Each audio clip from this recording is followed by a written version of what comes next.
Après, quand on reçoit un conférencier ou un savant, c'est de dire nous avons l'honneur et le plaisir de recevoir un tel.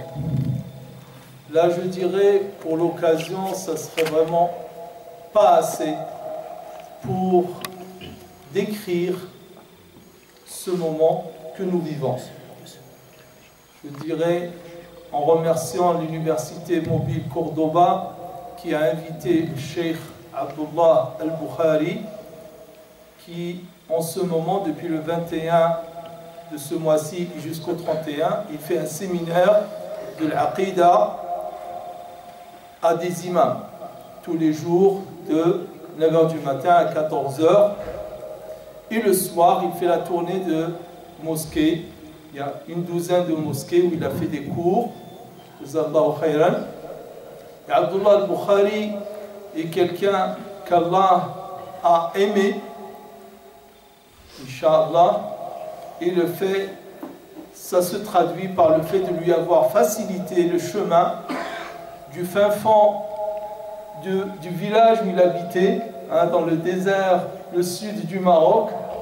Il se retrouve en plein Médine, la ville du prophète sallallahu alayhi wa sallam, inscrit dans une des plus prestigieuses universités islamiques, le Jami'a al-Islamiyya, elle s'appelle comme ça, le Jami'a al-Islamiyya, l'université islamique, elle n'a pas d'autre nom que ça, où les plus grands savants de notre époque sont passés.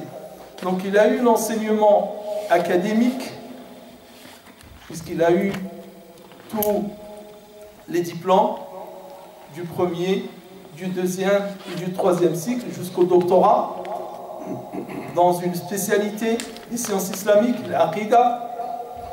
Il a eu aussi le privilège d'être à la mosquée du prophète sallallahu alayhi wa sallam et donc de voir passer tous les savants qui donnaient des cours de façon régulière pendant 18 ans. Et nous, alhamdulillah, aujourd'hui, tranquille, on n'a fait aucun effort, il vient vers nous.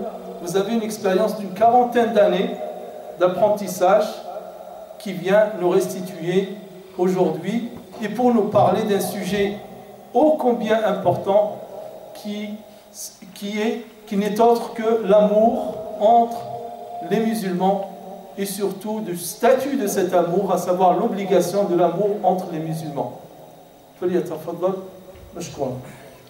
بسم الله الرحمن الرحيم الحمد لله رب العالمين والصلاة والسلام على أشرف الأنبياء والمرسلين نبينا محمد وعلى آله وصحابته أجمعين ومن تبعهم بإحسان إلى يوم الدين وبعد. سأتحدث معكم إن شاء الله تعالى عن وجوب المحبة، وجوب المحبة بين المسلمين. لماذا الحديث في هذا الموضوع؟ الحديث في هذا الموضوع استدعاه الواقع والحال الذي يعيش عليه المسلمون، فإن كثيرا من المسلمين المؤمنين المتبعين لهذا الدين والمتبعين لرسول الله صلى الله عليه وسلم والعاملين بالقرآن العظيم أو القارئين للقرآن العظيم هم في غفلة عن هذا الموضوع ولا يرون وجوبه، والدليل على أنهم لا يرون وجوبه هو حالتهم. فكثيرا ما تتعارض أمور مع هذا الأصل العظيم من أصول الدين، فيقدمون أمرا مشروعا لكنه في منزلته لا يصل إلى درجة المحبة التي أكد الله تعالى عليها في القرآن وأكد عليها النبي صلى الله عليه وسلم. فإذا تعارض عندهم أمر عادي من الدين، وكل أمور الدين مهمة ولكن أمور الدين درجات، فإذا تعارض أمر مفضول بأمر فاضل لا يحضرون هذا الوجوب، وجوب المحبة. فلذلك دائما تجد الناس في خصام وفي فرقة وفي خلاف وفي نزاع بسبب أنهم لا يحترمون هذا الأصل العظيم. وهذا الأصل الذي هو أصل المحبة هذا من أصول الدين. انتبهوا، الدين له أصول وله فروع، والمحبة بين المسلمين والأخوة بين المسلمين هي من أصول الدين وقواعده وأسسه. فإذا ضاعت المحبة بين المسلمين ضاع المسلمون، وإذا ضاع المسلمون حرموا من قوة الإسلام ومن قوة هذا الدين، لأن هذا الدين جاء ليقوي اللحمة بين أتباعه، لا ليمزقهم ويشتتهم ويفرقهم ويجعلهم متناحرين أبدا. فإذا هذا هو الداعي الذي جعلني أتحدث عن هذا الموضوع. تفضل.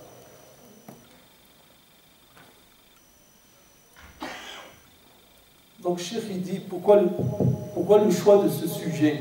Pourquoi parler de l'obligation de l'amour entre les musulmans? En fait, ce qui me pousse, dit Cheikh, à parler de ce sujet, c'est la situation, la réalité dans laquelle vivent les musulmans.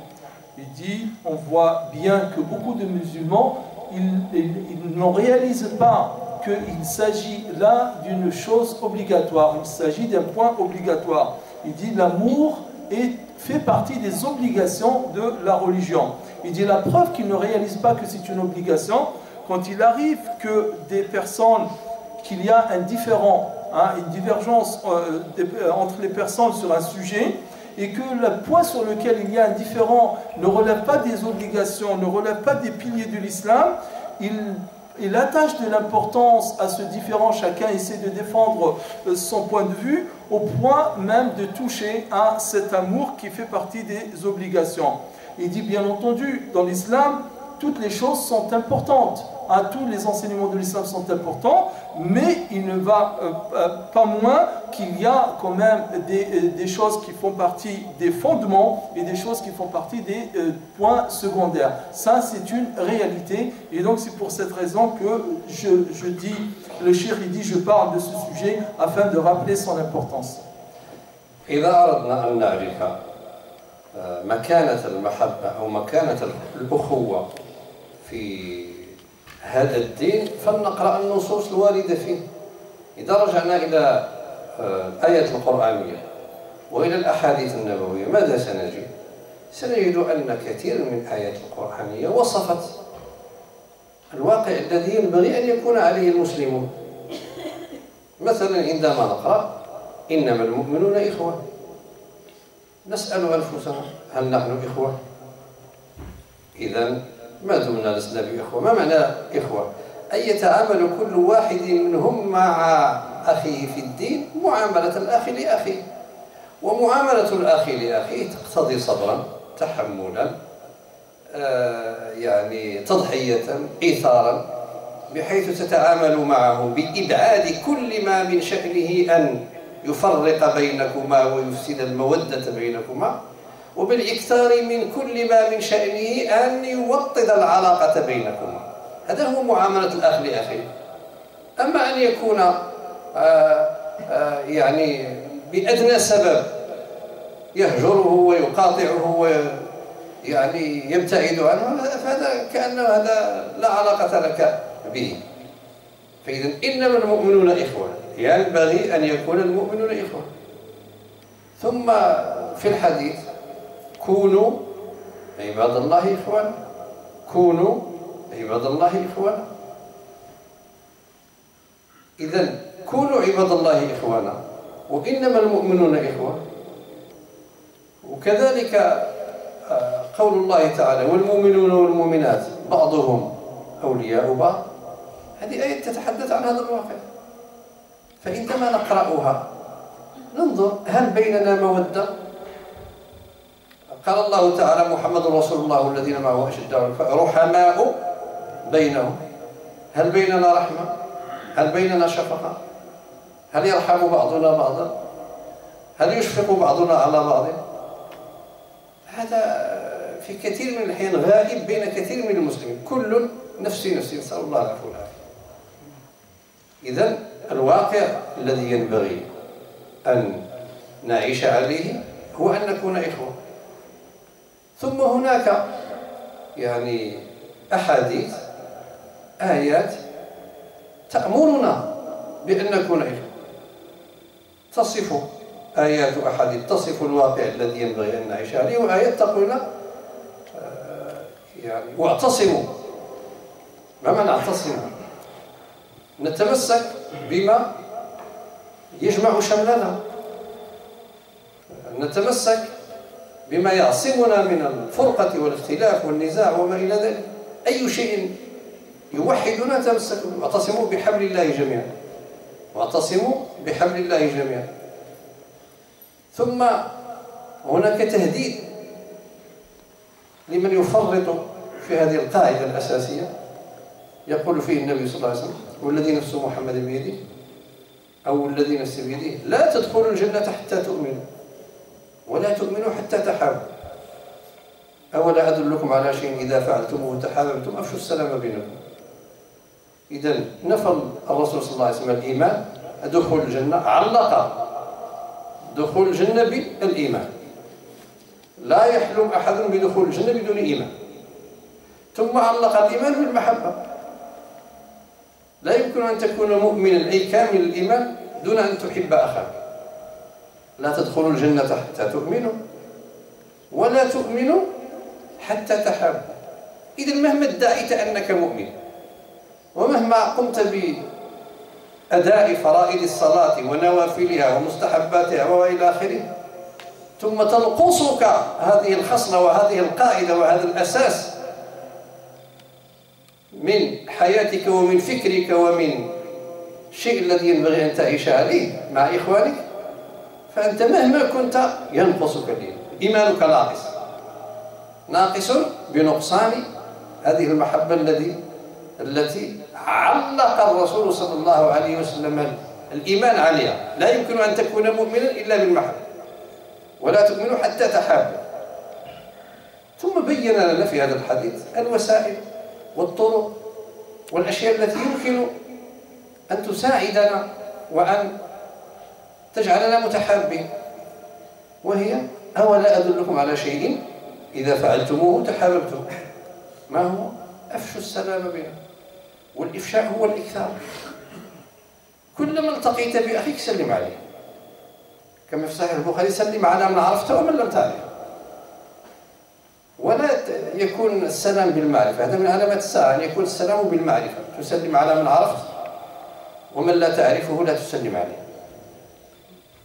ولنبتعد عن التأويلات الباطلة التي تمنعنا وتحرمنا من أجر السلام.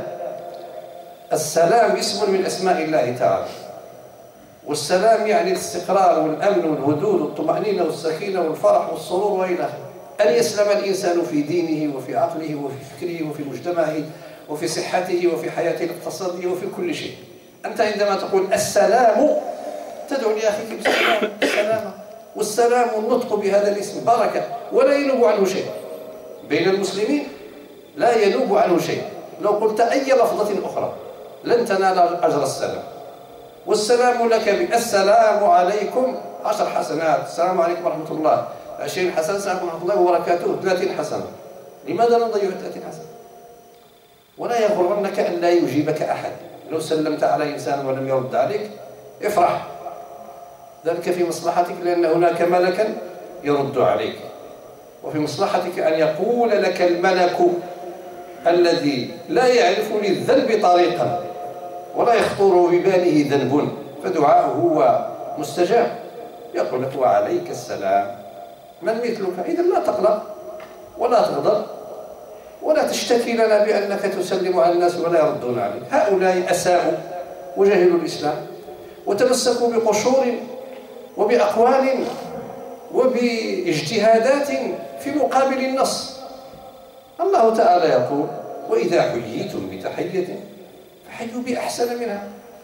هذا لم يحييك بأحسن منها، وإنما لم يرد عليك أصلا. هذه آية قرآنية محكمة: فحيوا بأحسن منها أو ردوها. الذي لا يرد عليك السلام خالف الآية. رد السلام واجب، والوجوب معناه أن تاركه يأثم. لا يترك هذا الواجب لتفاهات وأفكار وأهواء واستماع لبعض حدثاء الأسنان في العلم والمعرفة. لا يسمع لهؤلاء في مقابل الآية، لأن هؤلاء الذين لا يردون السلام أدلتهم ماذا؟ ينظرون إليك أنك من أهل البدع ومن أهل من الذين لا يستحقون أن يسلم عليهم. وجاءوا بكلام مثلا ربما قاله الإمام أحمد أو ابن سيرين أو أحد التابعين أو في التحذير من أهل البدع، وأولئك يتحدثون عن كبار المبتدع الشيعة والخوارج والمعتزلة، وهؤلاء جاءوا بذلك الكلام الذي قيل في المبتدع الحقيقيين وأنزلوه عليك لأنك تخالفهم في مسألة بسيطة. يمكن تخالف فقط في اللباس ويجعلك من المبتدع، يمكن تخالفه في سنة ولا في شيء عادي، يمكن تخالفه فقط لأنه هو يحب الشيخ فلان وأنت لا تحبه، يقول لك أهجرك في الله. يعني الاستهتار بشرع الله وصل إلى هذه الدرجة. لا نعمل بالآيات القرآنية المحكمة والأحاديث النبوية المحكمة ونتبع التفاهات. حتى هجر المبتدع ليس شيء متفق عليه، ويكون حسب المصلحة. ما معنى المصلحة؟ أنك إذا هجرته يؤثر هذا الهجر فيه فيرتدع ويرجع إلى السنة أو إلى الإسلام أو إلى كذا. أما إذا كنت إذا هجرته استراح منك وذهب إلى رفقة أخرى وصاحبهم وتأثر بهم، إذن ما الفائدة؟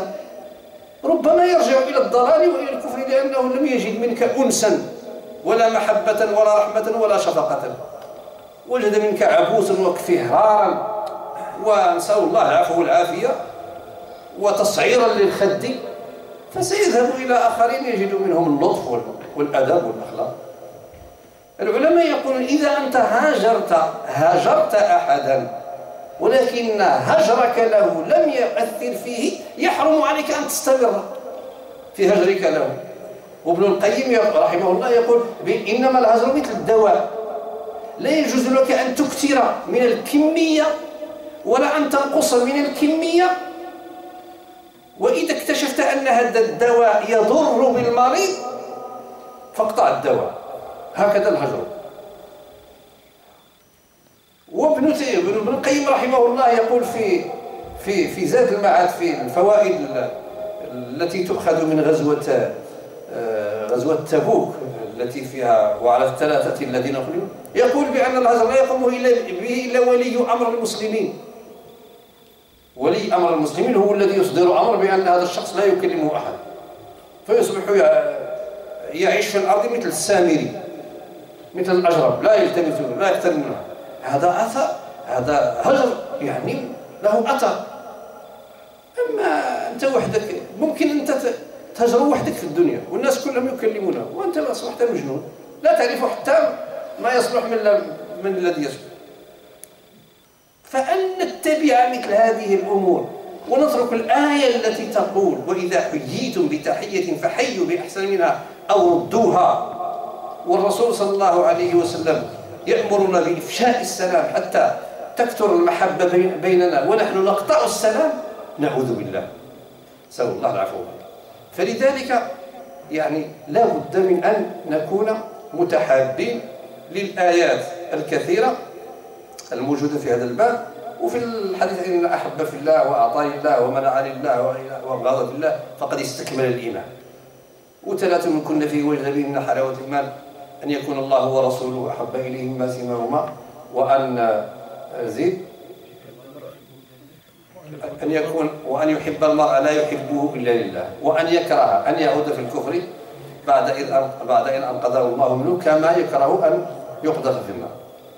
إذا تحب حتى المحبة تكون لله لا لأجل هدف دنيوي ولا لمصلحة دنيوية، وإذا لله نحبه لأنه يأتي إلى المسجد، لأنه يصلي، لأنه يحفظ القرآن، لأنه يطلب العلم، لأنه يحسن إلى والديه، لأنه يحسن إلى الناس، لأنه يبني المسجد، لأنه يقوم على مدرسة، لأنه يدرس الأطفال. كل خير رأيته يفعله الإنسان تحبه من أجل هذا الشيء الذي يحبه الله.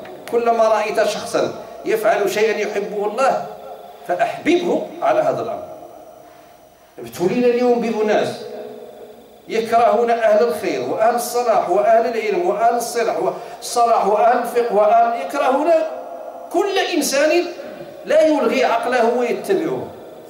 نسأل الله العفو والعافية. ولكن هذا ابتلاء، فلنصبر عليهم ولا نعاملهم كما يعاملونه. إذا مررنا بهم السلام عليكم مع الابتسام. هذاك تقولها بزز منك تخرج حتى كيف ما يخرجوها هما إذا حشم من ها بعضهم تقول السلام عليكم يخرجها بحال ما عرفتش غادي يقول، نسأل الله العفو والعافية. فلذلك لابد من الانتباه إلى هذا. نعم.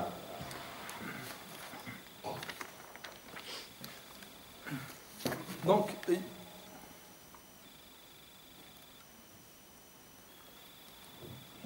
pour voir et pour réaliser l'importance et la place de la fraternité et l'amour dans l'islam, on n'a qu'à lire les textes.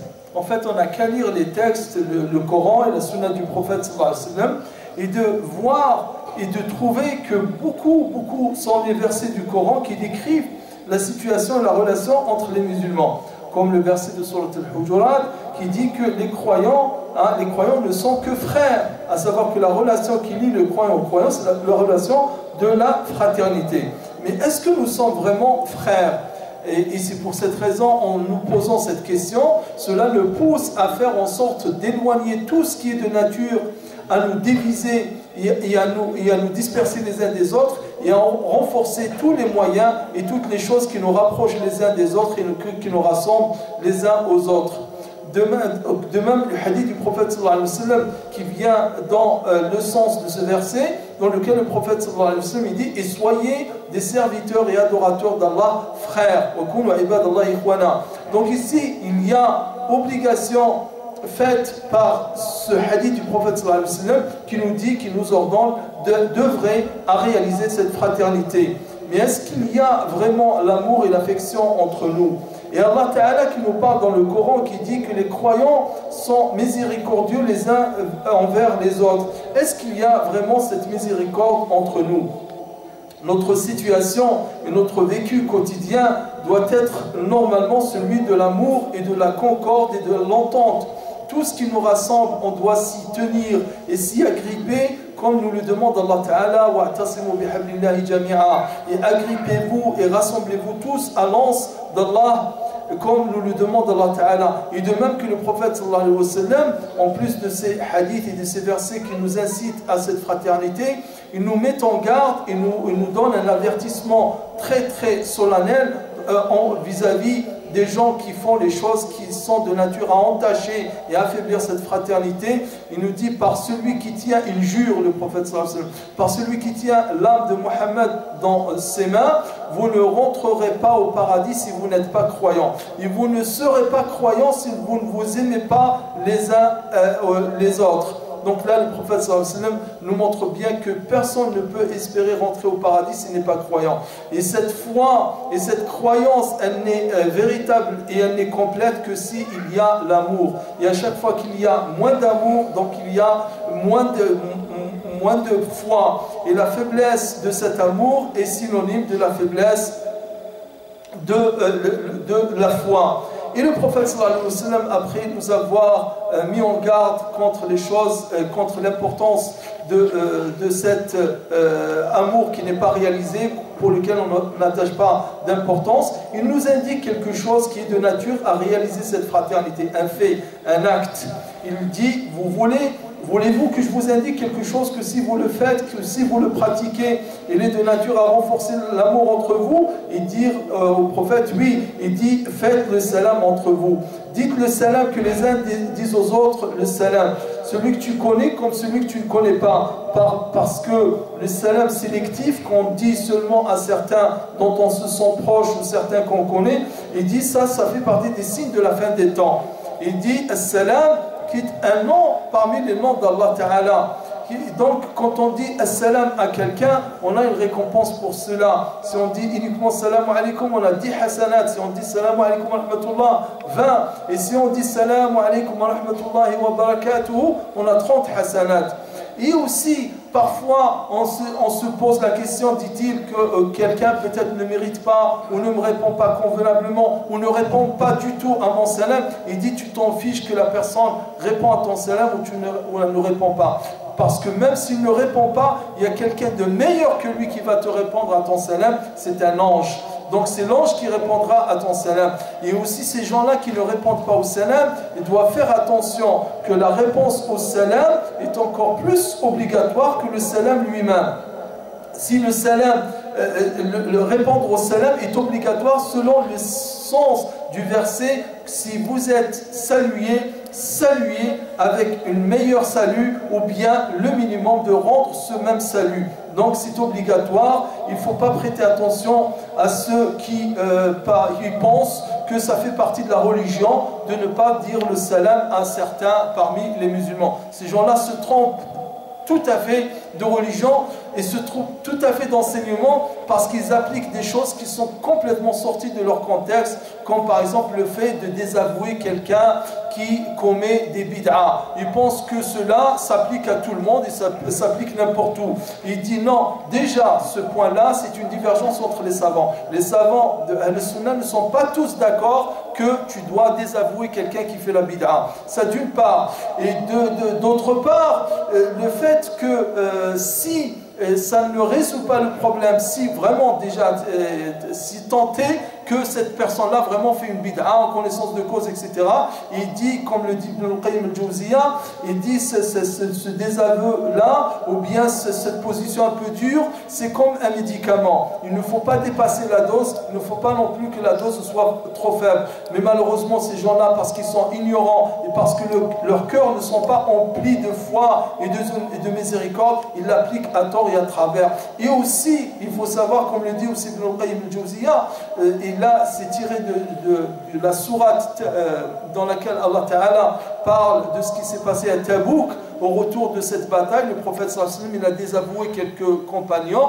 Il a demandé aux compagnons de ne pas leur parler parce que eux, ils sont restés en fait derrière. Ils ne sont pas partis au combat alors qu'ils devaient être dans le combat avec les croyants. Donc le prophète, il dit c'est au gouverneur et au commandeur de dire de ne pas parler avec un tel, etc. pour qu'ils reviennent à la voie et qu'ils reviennent à l'islam. Et ne pas oublier aussi que cet amour fait partie des choses qui nous feront goûter la saveur de la foi. Trois choses, si vous les trouvez, dit le prophète sallallahu alayhi wa sallam, vous trouverez la saveur et la douceur de la foi. Et parmi ces choses-là, c'est d'aimer quelqu'un, de ne l'aimer que pour Allah. Et c'est pour cette raison qu'on aime une personne tant qu'on voit du bien en lui et proportionnellement à ce bien qu'il y a en lui, on l'aime. On aime telle personne parce qu'elle vient à la mosquée, on aime telle personne parce qu'elle est assidue pour les prières, on aime telle personne parce qu'elle lit le Coran, etc. etc. Donc, il ne faut pas prêter attention à ces gens-là qui sont souvent des jeunes qui viennent juste d'arriver dans la religion, de ne pas leur prêter attention s'ils ont ce comportement dur envers les gens et ils pensent que détester et haïr les savants, et haïr les imams et haïr les conférenciers, etc. fait partie de la religion alors qu'ils se trompent totalement. أيضا بالنسبة لهذا الموضوع الله تعالى قلنا بين في نصوص كثيرة أتينا ببعضها الواقع الذي ينبغي أن يكون عليه المسلمون الواقع الأخوي والمحبة التي ينبغي أن تكون بينهم وأيضا أمر المسلمين بأن يكونوا إخوة وبأن يكونوا متحابين ونفى الإيمان عن الإنسان الذي لا تكون فيه هذه الخصلة لا تؤمنوا حتى تحابوا كذلك ذكر الرسول صلى الله عليه وسلم فضائل كثيرة للمحبة وجبت محبتي للمتحابين فيه المتحابون في جلالي أظلهم في ظلي يوم لا ظل إلا ظلي 7 يظلهم الله في ظله يوم لا ظل إلا ظله ومنهم رجلان تحابا في الله اجتمع عليه وافترقا عليه إذن محبة الله تعالى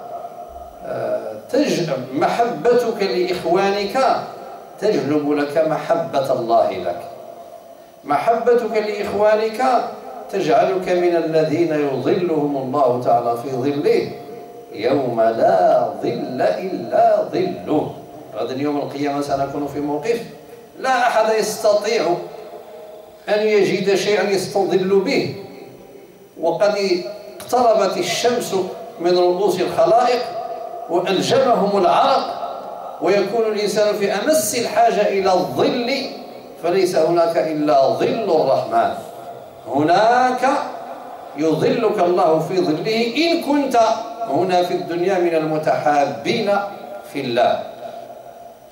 نصوص كثيرة في هذا الباب لا نستطيع أن نأتي عليها كلها نظرا للوقت المحدود، وأنتم وأنا متأخرون في هذا الدرس. يعني درس بعد العشاء لا يصبر عليه إلا الصابرون، لا يصبر عليه إلا الأقوياء. البارح تكلمنا على قوة الإيمان، فلا يصبر على الدرس في مثل هذا الوقت الذي هو وقت النوم والراحة والأكل والعشاء إلا إنسان يعرف قيمة هذا الدرس. فإذا هناك فضائل كثيرة في المحبة بين المسلمين، وهذه المحبة تريحك. ترى نحن كثير من الأحيان نحرم أنفسنا من خير كثير بسبب جهلنا. هل تظن أن العداوات بينك وبين إخوانك تجعلك مستريحا في حياتك؟ لن تزيدك إلا بلاء وشرا وقلقا وغضبا وأمراضا وأمور لا نهاية لها. لذلك قال ذلك القائل لما عفوت عن الناس كلهم أرحت نفسي من هم العداوات. لما عفوت عن الناس اللي كيظلموني ويسبوني ويشتموني ويتكلموا فيا وكذا وما يبغوش يسلموا عليا ولا سلمت عليهم ما يبغوش يردوا، ما بقيتش كنفكر فيهم وعفيت عليهم. عفوك عن الناس يجلب لك راحة نفسية، أولا من الله عز وجل، لأن الله يحب هذا. الله عفو يحب العفو، أي يحب العفو من عباده أن يعفو، ويحب منا أن نتخلق بخلق العفو، لأن العفو صفة من صفات الله سبحانه وتعالى، والله يحب منا أن نتصف ببعض الصفات التي يحبنا أن نتصف بها. من جهة أخرى الواقع، أي واحد منا يمكن أن يدرك هذه الحقيقة. قارن بين نفسك وأنت مشتغل بعداوات الناس، تشتغل بهذا لماذا فعل مع كذا، والآخر لماذا فعل كذا وكذا، وتفكر كيف تنتقم من هذا وكيف ترد على هذا، وكيف تدخل مع هذا في محكمة، وكيف تشكو إلى هذا، وكيف تشوه سمعته لأنه شوه سمعتك، وكيف وقت كبير يضيع في الاهتمام والاشتغال بهذا الأمر. قارن بين هذه الوضعية التي ستأخذ عليك وقتا كثيرا وكبيرا وتقلقك وتغضبك وتجعلك في أحيانا زوجتك أو ابنك يكلمك وأنت هائم غايب كتفكر في ذاك العدو الذي خلقته أنت، وإلا هو لو أرحت نفسك من الاشتغال به لا أراحك الله منه. فعندما تبعد نفسك عن هذه الهموم ستستريح، وستجد نفسك تشتغل بشيء يعود عليك بالنفع، إما أن تقرأ القرآن أو تقرأ العلم أو تساعد الناس أو تخدم أو تكتب أو تؤلف. هل تستطيع أن تكتب ورقة واحدة أو جملة واحدة أو تذهب لتدرس أو لتحفظ وأنت مشغول بهم عدوك ماذا تفعل؟ لا تستطيع. لذلك صدق هذا الرجل لما عفوت عن الناس كلهم أرحت نفسي من هم العداوات. هذا من مزايا المحبة، ولا يمكن أن تكون هكذا إلا إذا أحببت للناس الخير وإن أحبوا لك الشر. الناس يحبون لك الشر وأنت تحب لهم الخير. من عصى الله فيك فأطع الله فيه. هو عصى الله فيك، كرهك ولا بغضك ولا تكلم فيك ولا آذاك ولا ظلمك، هذه معصية. أنت لا تقابل ذلك بالمعصية، قابل ذلك بالطاعة، أطع الله فيه. ولا تستوي الحسنة والسيئة، ادفع بالتي هي أحسن السيئة. والرسول صلى الله عليه وسلم كان من خصاله ومزاياه لا يدفع السيئة بالسيئة، ولكن يدفع السيئة بالحسنة، ويعفو ويصفح. وكنت لما كنا جالسين قال لي الأخ نور الدين إيش الموضوع؟ قلت له والله مواضيع كثيرة، منها قلت له نتكلم على عفو النبي صلى الله عليه وسلم، من المواضيع التي طرحت. شوية لما بغينا نخرجوا قال لي الأخ نتكلموا عن الأخوة. قلت طيب نتكلموا عن الأخوة. بغينا نتكلموا على صورة العصر، على الأخوة، على خطورة الابتعاد عن العلماء، وهذه كلها مواضيع تسمعوا غير عنوانها تستافدوا منها. خطورة الابتعاد عن العلماء مثلا، وما خلفه ذلك من مشاكل لا نهاية لها في العالم الإسلامي. فإذا يعني مسألة المحبة بين المسلمين هكذا تعاملت معها النصوص القرآنية والنبوية. إذن هناك نصوص في فضل المحبة. أيضا هناك نصوص تنهانا عن العداوات وعن الخصومات وعن النزاعات وعن الخلافات وعن المشاحنات وإلى آخره. مثلا واعتصموا بحبل الله جميعا ولا تفرقوا، ولا تفرقوا. لا يمكن أن تجتمع المحبة والافتراق. ولا تكونوا كالذين تفرقوا واختلفوا من بعد ما جاءتهم به. ولا تنازعوا فتفشلوا وتذهب ريحكم. إن الذين فرقوا دينهم وكانوا شيعا لست منهم في شيء. فإذا هناك نصوص كثيرة تنهانا عن التفرق وعن النزاع وعن الخصام وعن الاختلاف. والاختلاف حالقة للدين. لا يمكن لأمة أن تقوم على رجليها مع النزاع بين أفرادها وجماعاتها ودولها وغيرها. وأنتم تشاهدوا الحال الأمة الإسلامية المسكينة، مليار مسلم غثاء كغثاء السيل. أي جهة من الجهات تلعب بها، تعتدي عليها، على سيادتها، على كرامتها، على نبيها، على أمور كثيرة تحدث، والمليار لا يستطيعون فعل شيء. لماذا؟ لأنهم دول، لأنهم جماعات، لأنهم أحزاب، لأنهم نحل، لهم أهواء، لهم مصالح. كل نفسي. تجد الشخص يتعلق بأعدائه حتى يغلب وينتقم من أخيه المسلم. صلى الله عليه وسلم. كيف تقوم لهذه الأمة قائمة وهي بهذه؟ فلذلك يجب أن نتعاون جميعا في هذا الأمر، أن نكثر من كل شيء يوطد المحبة بيننا، وأن نحارب كل تصرف وكل قول وكل فعل وكل عمل يفسد هذه المحبة بيننا. وبهذا يدافع كل واحد منا عن نفسه، لأنك أنت قوي بإخوانك مهما كنت قويا. أنت ضعيف إذا كنت وحدك. ولا تظن أن تعلقك بأعدائك ستربح من ورائه شيئا. هم يضحكون عليك ويستأسدون عليك ويأخذون منك أمورا رغم أنفك، لأنك بدل أن تعتمد على الله اعتمدت على. وهم كلما أكثرت من البكاء عليهم كلما زادوا في الضغوط عليك وشعروا بضعفك. وهذا البشر لا يحترم ولا يقدر إلا الأقوياء. قوي أنت محترم، ما عندك قوة الكل لا يعترف بك ويمسح بك الأرض.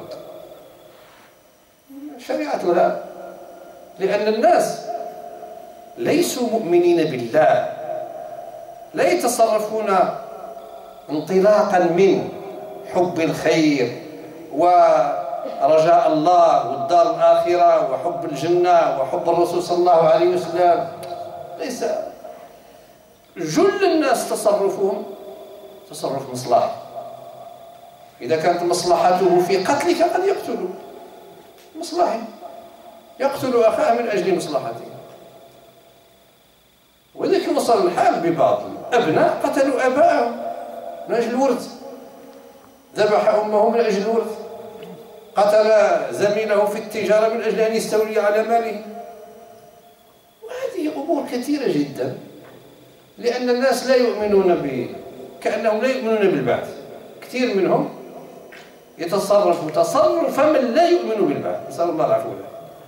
ولذلك الله تعالى ركز على البعث كثيرا في القرآن وفي السنة وفي الأحاديث وكذا، لأن الإيمان بالبعث أثره في تقوية الإيمان يعني عظيمة جدا، تجعلك دائما تخاف العاقبة، تخاف البعث. إذا بعثت ووقفت بين يدي الله ماذا أقول له إذا قال لي لماذا ظلمت فلان وأخذت مال فلان وسرقت مال فلان واعتديت على فلان واغتبت فلان؟ ماذا ستقول؟ إذا سيردعك ذلك. الإمام ابن دقيق العيد رحمة الله تعالى يقول: ما تكلمت كلمة إلا وأعددت لها جوابا بين يدي الله. شوف الذي يؤمن بالبعث ويؤمن بالوقوف بين يدي الله. ولذلك الله تعالى قال: فمن كان يرجو لقاء ربه، لكي يؤمن بلقاء الله وأنه سيموت وسيقف بين يدي الله وسيلقى ربه، ماذا؟ فليعمل عملا صالحا ولا يشرك بعبادة ربه أحدا. فإذا نهانا الله تعالى عن النزاع، نهانا عن الافتراء. إن حدث نزاع وافتراء الله سبحانه وتعالى أمر بالصلح. كاين النصوص كثيرة أيضا، إذا نحن لم نفقه ولم نفهم الآيات التي تتحدث عنا وتقول خصكم تكونوا إخوان، ولم نفقه ولم نفهم هذه النصوص التي تأمرنا بالمحبة، ولم نفهم النصوص التي تبين فضل المحبة، ولم نفهم النصوص التي تنهانا عن النزاع والاختلاف، ووقع الخلاف. هل نستسلم؟ لا، نصلح. وإن طائفتان من المؤمنين اقتتلوا فأصلحوا بينهما، فاتقوا الله وأصلحوا ذات بينكم، والصلح خير. الصلح خير، لا خير في كثير من نجواهم إلا من أمر بصدقة أو معروف أو إصلاح بين الناس. لاحظوا هذه المراتب الموجودة في نصوص المحبة والأخوة، يعني عدة أبواب طرقتها النصوص من أجل المحافظة على المحبة. إذن إن وقع خلاف ونزاع لا نستسلم، بل يجب علينا، لأن هذه كلها أوامر: أصلحوا، اتقوا الله وأصلحوا ذات بينكم، وإن طائفتان منهم اقتتلوا فأصلحوا بينهما، اتقوا الله وأصلحوا ذات بينكم. وهكذا أمور كثيرة ونصوص كثيرة. أيضا الرسول صلى الله عليه وسلم بين لنا أنه لا يجوز أن يهجر إذا كان لا بد من المخاصمة وقلقك وما صبرتيش وكذا وما كلمتيش وما رديتيش ليه السلام، ما تجاوز 3 أيام.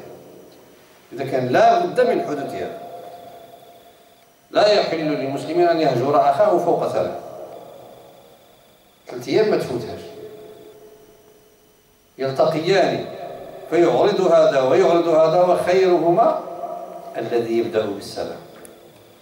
إذا كن خير الرجلين، نتسابق إلى هذه الخيرية. إذا رأيت أخاك لم يسلم عليك وما التقيتما فسلم عليه. الرسول يقول: خيرهما، أفضلهما، أولاهما لله الذي يبدأ من قاطعه ولم يسلم عليه يبدأه بالسلام. فكن من السابقين إلى الخير، سابقوا إلى مغفرة المغفرة، أي إلى أسباب المغفرة. ومن أسباب المغفرة أن تسلم على أخيك. طيب، نستمع إلى ترجمة هذا الكلام وبقيت لنا فقرة أخرى ونختم إن شاء الله.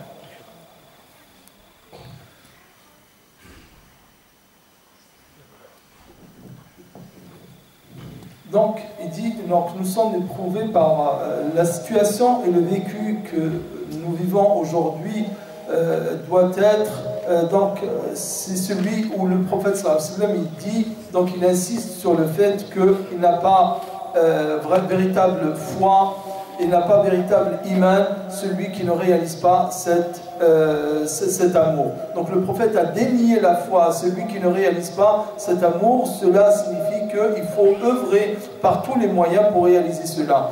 Et si on doit encore évoquer les autres versets, les hadiths qudsi, dans lesquels Allah parle des vertus de cet amour et de la récompense qu'Allah réserve à ceux qui réalisent cet amour, dans le hadith où Allah dit que mon amour je le réserve à ceux qui s'aiment pour Allah. Donc toutes deux personnes qui s'aiment pour Allah, Allah aime ces deux personnes-là. De même que le prophète sallallahu alayhi wa sallam, il dit cette personne ou cette catégorie de gens seront sous l'ombre d'Allah le jour où il y aura d'ombre que celle d'Allah, le jour de la résurrection, quand les gens seront sous le soleil et que seront dans des situations très très difficiles où chacun cherche où trouver de l'ombre. Il y aura quelques catégories qui seront sous cette ombre et parmi ces catégories-là, deux personnes qui s'aiment pour Allah.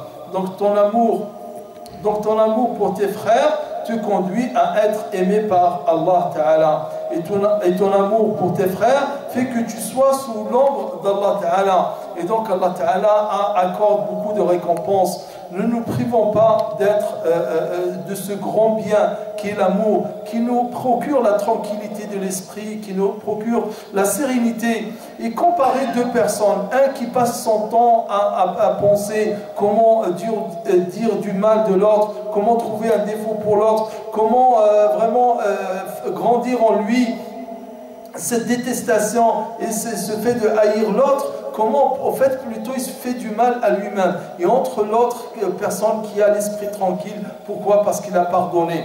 Il dit ici cette parole de celui qui dit que quand j'ai pardonné à tout le monde, je me suis retrouvé dans des situations où